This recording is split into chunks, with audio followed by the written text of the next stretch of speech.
Hello and welcome to QInsight, brought to you by QGate, the podcast where honest conversations meet business transformation. I'm Steve Clarke. And I'm Alastair Jupp. In today's episode, Cautious Pioneers, we're joined by Elena Baeva, CEO of 365 Talent Portal. In this episode, we'll be discussing why AI readiness needs to start with people and not platforms. Elena, welcome to the show. Thanks for joining us. Thank you so much, Steve and Alastair. It's a pleasure to be with you today. Brilliant, thank you. So, Elena, a topic of conversation in our podcast to date is about readiness for AI, because we all know everyone wants AI in their business or in some form or another. But actually, that readiness has largely been around the platform, the technology itself. One thing that we haven't really considered and talked about is the human element of it. So the fear of it and the complexities around it. So what's your take on that? I mean, I would say they're two different aspects. So one is the human element of how AI and the human interact together. And a lot of people talk about this. So it's the new reality is human plus AI. And we need to be honest. I mean, AI by itself is it's not going to function properly. You need the human to guide it. But the one that we don't talk about is the psychology, as you're saying, Steve. So how do people react to AI? And the majority of the people in our market, even in tech, are a bit anxious about AI because it's a very new thing. Many people are resistant to change, but this is something humongous. So this is not just a minor change. This is massive. And so the fear of the unknown is there. And of course, if you approach it with a huge resistance and fear, it's going to delay things. You're not going to approach it on the right foot. You're going to come with a reservation, with some negative thoughts, which immediately will spin into, I'm going to lose my job, or like, what's the future of the humanity, etc., etc. So, and there are lots of discussions around this in media, etc., in forums and events. So, of course, it's natural for people to be fearful. Now, the reality is we can't avoid it. So it is here. So you can choose to be fearful and do nothing and then go into this spiral and actually it could backfire on you. Or you can you can ride the wave. So basically it is a tool. It is a tool that you can use and it can help you in a lot of ways, professionally, personally, and adding curiosity is maybe the simplest things. So you better build some awareness about this big thing and the unknown. And that can help you maybe ease a little bit because it's not so scary. It's not so dangerous. It actually, you can tame it in a lot of ways and help you serve your own purpose. And you have to, being open-minded is very important, and you need to be open to start with your mindset, and that's kind of the crucial thing. So to say, okay, I need to start being curious about it, start learning about it, reading about it, attending events, but not just about the technology, but more about the impact and how it can help you with small things that you can embrace in your life. And once you see it being useful, it's much easier to being open and to say, oh my God, I saved a couple of hours by using AI and it's so simple and it's free. And it's like, and the majority of it is free.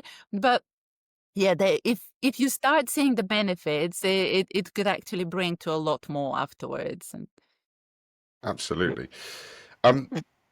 When we think about the main fears of the adoption of AI, I think from what Ali and I have experienced at QGate, there's a few different elements to it. So first is that the loss of a job. So or loss of valued employees. I mentioned it in one of our previous podcast sessions that we had a chat with one of our customers about now's the time to consider AI and look at adopting it for your business. And immediately the MD was like, no, we want to keep all our people. And it's like, well, okay, immediately that's where the kind of fear mindset's going. Second to that, we're seeing that actually there's a lot of concern around security of confidential information. So how do we get over those two very specific and very almost different things?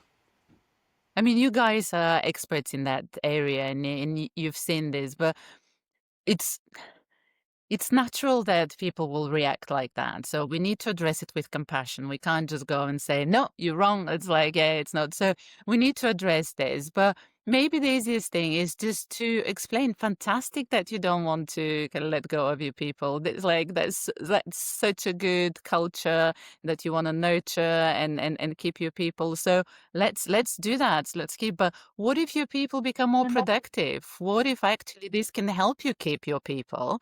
Because if your people suddenly do more meaningful things and they spend their time more productive, as opposed to doing duplicate stuff, mundane things, administrative things that they don't enjoy.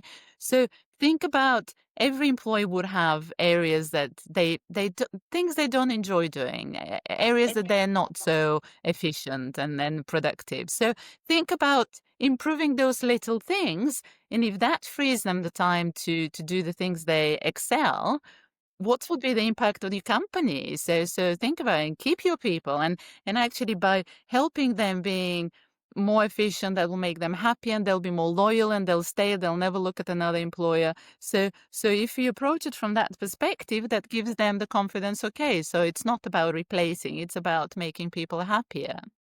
Look, Steve, Absolutely. right, just to add in it, that's kind of an extreme, right? The people are going to lose their jobs. Ultimately, this is Yeah, true. change, right? And there's a multitude of courses and things on change management, right? And there's a curve called Kubler-Ross change curve. Everyone will be going through that. Everyone will be at different stages of that. And there's also another curve which I quite like, which is called the adoption curve, where you get the laggards at the end who really are not interested in engaging, and then you've got the innovators right at the front who are all in on this, and then you've got the whole spectrum in between. For me, the readiness here when it comes to people is fostering confidence with them to just try it and to try it safely and comfortably. Get your teams ready to do it and help them through that change curve. Right? I won't go into the details. I love the change curve. I think just Google it, right, and have a look at it, because you can see where everyone is on that change curve just by how they're acting and how they're behaving when you start talking about these things. Excellent. So, Elena, you've spoken about perhaps some of the paths to AI adoption and overcoming those human fears. How have you done it with your business, with the organisations that you're a part of? So we're lucky. We get excited about change. So we like to be early adopters. So with AI, we've been playing with it for years. But when a few years ago, when Copilot and ChatGPT came out, we thought, okay, we've heard about it. Let's experiment. So the thing we started doing it, and it's like in small steps, because it's this big elephant and you want to chunk it into something sizable, because we run business. So like you don't want to suddenly stop and it's like start from scratch. You're doing things as usual, business carries on as usual, but you're learning gradually and exposing yourself to AI. And this way you can start thinking, oh, wow, I learned this. How can this help me in my business? And then next week I'll be seeing situations say, oh, this thing I learned about it for half an hour might save me 2 hours a week, etc. So little bits by bits over many months, we started learning and we started first with the simplest thing is to start with the search. So instead of using Google or Bing or whatever you're using, start using Copilot or ChatGPT, whatever you're using. Just post your question there. it might not be 100% true, but it will save you time overall, because if you have to go through all the links, etc., it will give you context, and it's much more, it's like a natural conversation. And then once you've done it a few times, you'll see how much easier it is, how many more situations you'll have where you can think of things to ask, and whether they're personal or professional. And yes, you can even upload a picture and say, well, tell me more about it. Or like, yeah, you go to a supermarket and say, oh, which one should I choose? Which one has less calories, etc. Whatever.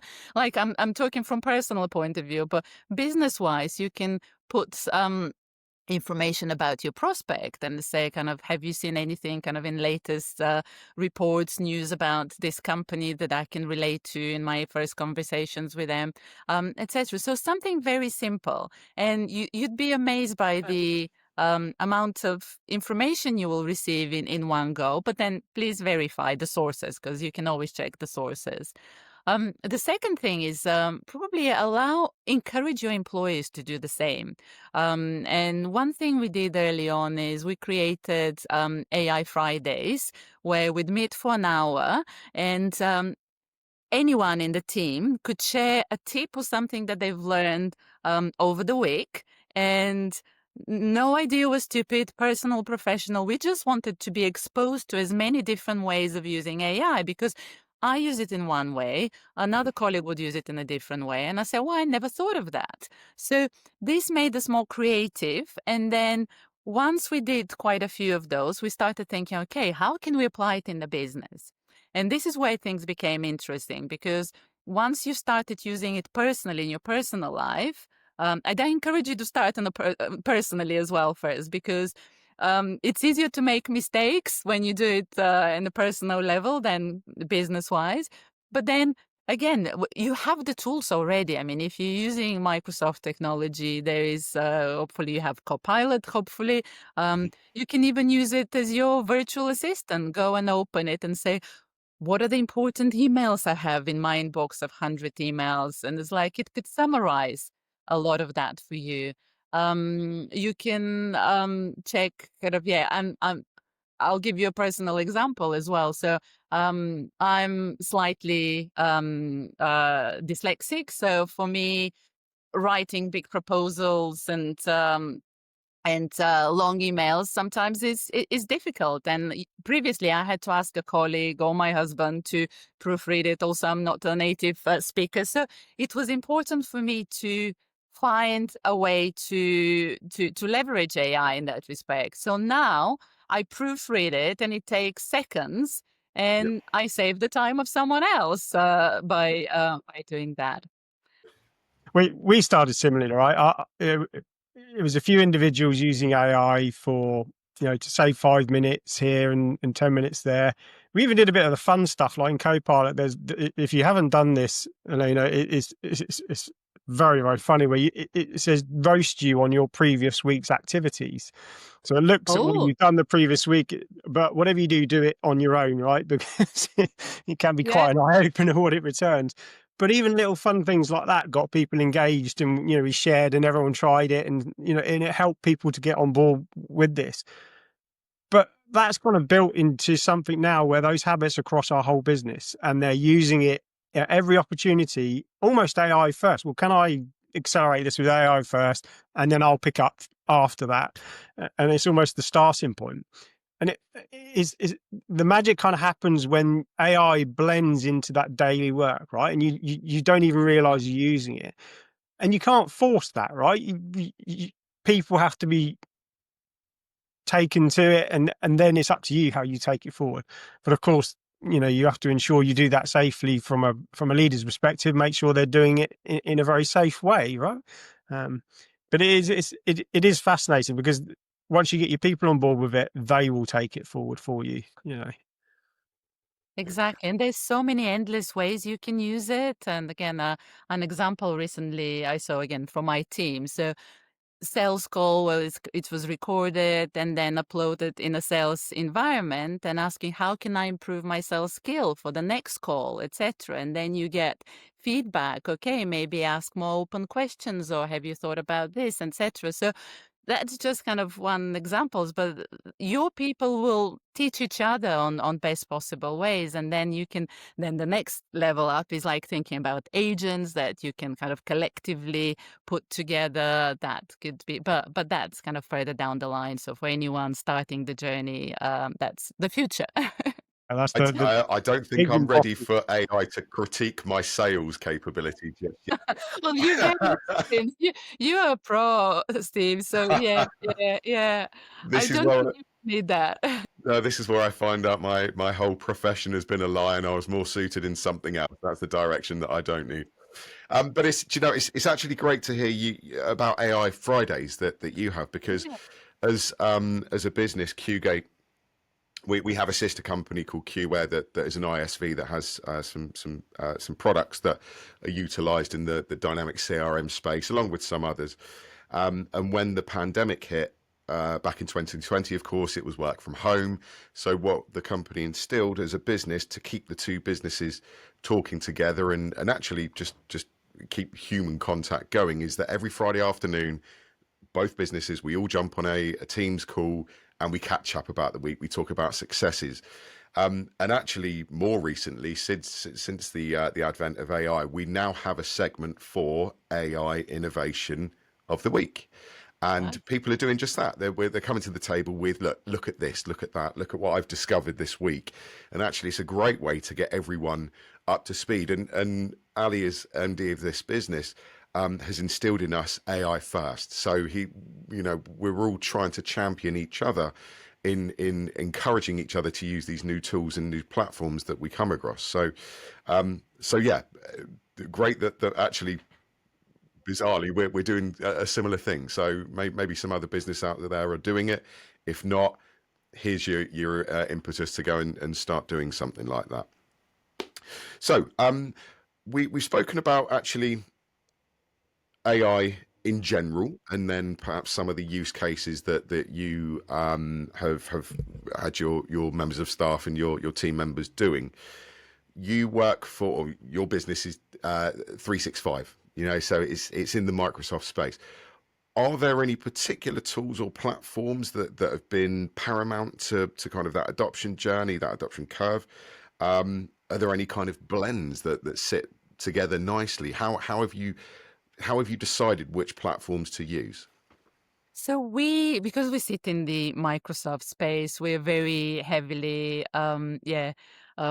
impacted, influenced by the Microsoft organization. So we use majority of us, uh, Copilot heavily. We built agents within it. So because of the security, it makes a lot of sense for us. We want to make sure that our data, customers' data, everything is protected. No, I have to admit we also use ChatGPT, but mostly kind of on a private side and nothing confidential. So again, these are the core two technologies we use, but anything work related, customer related, it needs to sit in Copilot and using Microsoft's technology. Now, you raise an interesting point, because one of the things we do by being curious, we clearly listen to Microsoft a lot. So they are AI days. There's one next week. I'm not sure when we're airing this podcast, but there's a Monday AI day. And it's interesting to hear from Microsoft. They like to talk about the future, but we don't limit ourselves to that. We go to industry events because we want to hear what else is out there and what our customer is hearing. And so it's really good to be open-minded, not just from the vendors, but industry events. Depending on where you are, I'm sure kind of your customers will belong to certain communities, whether they're industries or geographically based, etc. So most events nowadays will have some talks about AI. So just be curious and hear what's relevant in your space. What are the key providers there? Because again, it could be a combination of Microsoft plus someone else. There's so many companies now being creative and creating AI solutions, and like including yourselves. So everyone is building on AI. So AI is like a source that kind of people are building their own technologies on top of it. So there's so many solutions out there, but listen to the market analysts and listen to kind of the needs of the market. case studies of other organizations in your space. What are they doing with AI and technologies? And just be curious, because it's really interesting to see where the analysts think it's all taking it, and AI driving a lot of processes and workflows, and how in future, again, we'll have lots of different components of different solutions in kind of in AI. There might be different providers, and yes, we're tied up to Microsoft, but do what's right for you and for your business and for your space. Excellent. Ali. I 100% agree with you. Yeah. I love going to these events, whatever event it is, whether it's a sales event, whether it's a Microsoft event, whether it's a ChatGPT event. I think my operations director hates me going to these, because I come back with, oh, we need to do this, we need to do that, because it's just a wealth of seeing what people are doing with the technology, just triggers those, is it endorphins, I don't know, or the ideas, whatever it Yeah. is. You just come away with so many ideas and opportunities. I think the most challenging part for me is them distilling that down to the ones you actually should do, right? Yeah, Rather than exactly. the other way. It's really interesting. And And picking you, the 20%, that's relevant for you. But you might get inspired by something very different in different industry that's kind of, triggers the thought, well, what if we apply this in tech? And Yeah. absolutely. Ali, you raise a really, really great point there, though.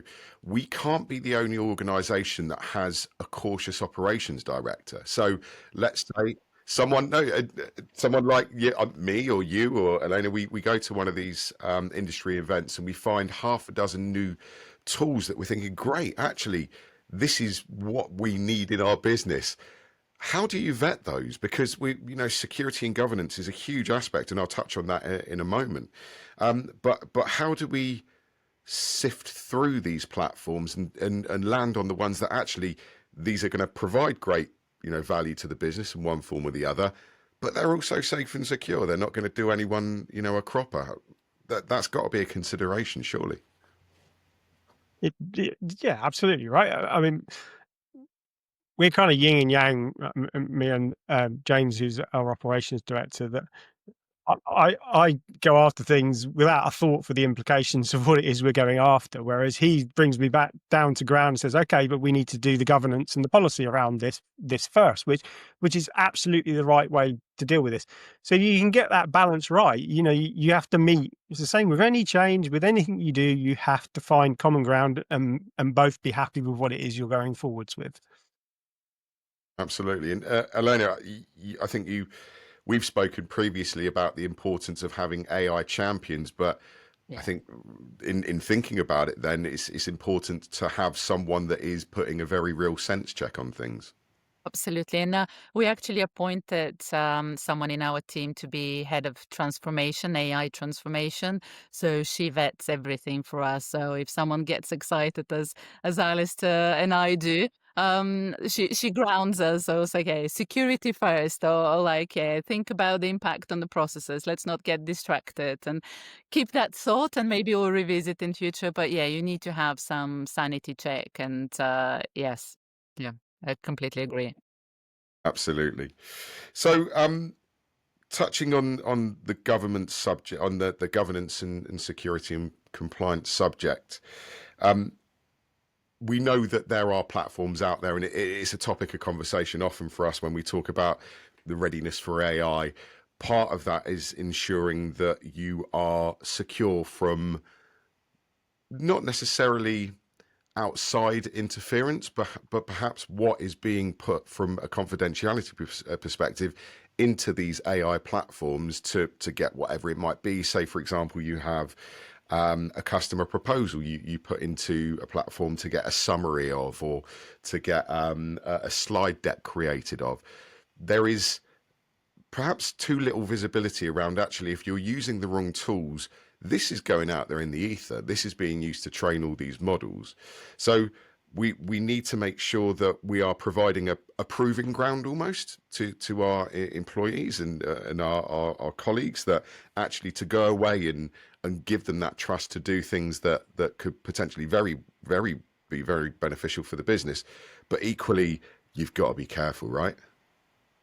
Exactly. You need to protect a few things. So your employee data, your customer data, your IP, etc. So think about if you're exposing all of this, of the dangers that could happen, or someone just copying your data and applying it. So you could lose your competitive edge in a lot of ways, plus very sensitive information, which is kind of the dangerous thing. So be very careful with that. And that's why, again, we in the Microsoft world, we know that that's protected, and that's a core advantage of using Copilot for things like that, Microsoft technology behind. But yeah, that's a very, very important topic that many customers and it's like, yeah, and partners as well sometimes, and like they don't put enough emphasis on this, and yeah, because it's early days, we haven't seen it backfire yet. But as you said, it's building, yeah, the models and cohorts, and the information is out there for anyone to use. So, and also when your employees are using AI, think about, yeah, how are they using? So it's good to have some training internally, to have some kind of parameters, sets certain rules of how AI should be used and shouldn't be used with clear examples. So this is allowed, this is not allowed. So to help with that, because you can't expect the employees to come to this realization themselves. Some of them might, but for the ease of use, sometimes they want to send the proposal out there quickly. It's easy to use that. So yeah, that's why it's very important. Ali, we're starting to run workshops for our customers in AI and readiness, and I guess governance and the security elements, as well as the wondrous capabilities of AI, are going to be, virtually front and center there, I'm sure. Yeah, absolutely. I mean, the ambition with all of this is to create a safe space for your people and your business, right? To experiment and do the things they want to do. The workshops are part of our six step pillars that we put forward, and it's about identifying opportunity, and it's about putting an output to what it is you're looking to build. So you're building the right things. But some of the other pillars that we have cover off your infrastructure and all that sort of stuff. And it's not as bad as what you might think it is.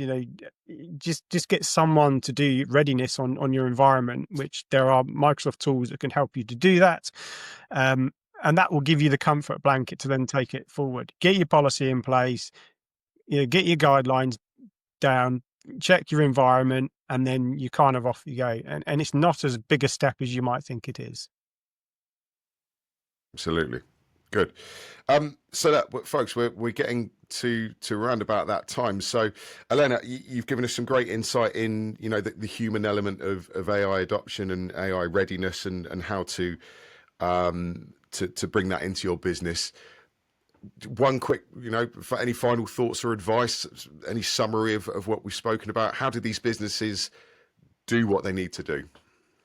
So I would say the first thing is mindset. So be open to AI, don't ignore it, but be curious and start small, because it's difficult to commit to jump and just embrace it straight away. Start with small steps that are feasible. You'll start seeing the benefit, and once you do that, it will become more native for you. And don't be afraid. It's again, it's be open. It is there. It's not as scary. It is there to help you and serve you ultimately. So again, make sure that you start early, because afterwards you might be thinking, what if I have done all of this early on? I could have benefited so much more. So don't lose the momentum, and get started today.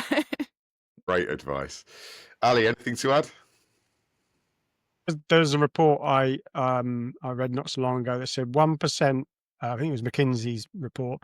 1% of businesses believe they are AI mature, and in the next episode we'll be talking about the frontier firm. These are kind of scary things that they put out there, but just deal with it the same way you deal with any other change within your business, right? That's all that needs to be done. And especially think about the psychological and emotional responses of your people, right? Because whatever technology you're putting in place, it's the same response you're going to get.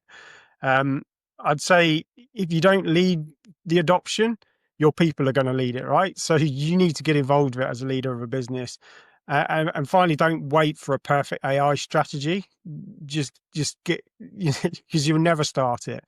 Get the guardrails in place, let your team explore, and I think you'll be amazed at what you'll be able to achieve. Excellent. Okay. Do you know, it just prompted me, it was very similar to having children. Just bizarrely, it popped into my head that it's always you wait for the right moment to be financially secure and in the right house to have children. If you wait for that long, it's never going to happen. Just do it. At least that's what my wife and I did. So, brilliant. Ali, finally over to you to close. So I just want to say thanks for joining us on QInsight. If you've enjoyed this episode, be sure to follow or subscribe wherever you get your podcast from. Next time we'll be talking to Chris Parks, and we'll be back to talk to you about frontier firms. Brilliant stuff. Elena, once again, thank you so much for joining us. That was brilliant, incredibly insightful. And well, we may well see you on here once again in a later season, but it's been fantastic having you on. Thank you. Wonderful, pleasure, and thank you so much. It's been very enjoyable. So look forward to seeing the other episodes as well. Brilliant stuff. Thank you. So finally, to learn more about how QGate can help your business grow through Dynamics 365 or AI or anything we've spoken about really, visit qgate.co.uk, and we look forward to seeing you next time.